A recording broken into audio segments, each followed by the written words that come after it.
Gaano kalaki ang maaaring lumaki ng arwana? Pambansang aquarium, silver arwana. Pangunahing kumakain ng isda ang arwana sa ibabaw, ngunit pupunan din ito ng mga insekto at crustacean.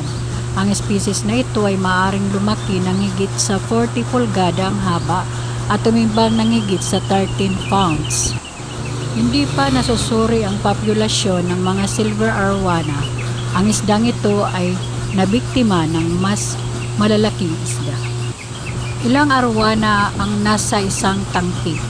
Pagdaragdag ng arwana sa iyong tank, Hickory Sales, USA, ang isang juvenile arwana ay maaaring itataas sa isang 60-gallon tank, habang ang isang full-size na arwana ay nangangailangan ng hindi bababa sa 250 gallons.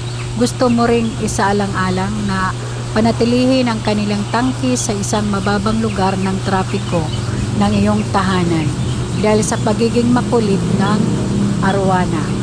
Kailangan nila ng maraming espasyo nang walang biglaang paggalaw o maliwanag na ilaw. Mabubuhay ba ang arwana sa 4 feet na tangke? Tandaan na lumalaki sila hanggang 4 na talampakan ang haba. Kaya ang lalim ay dapat na hindi bababa sa 4 na talampakan upang maaari silang lumiko.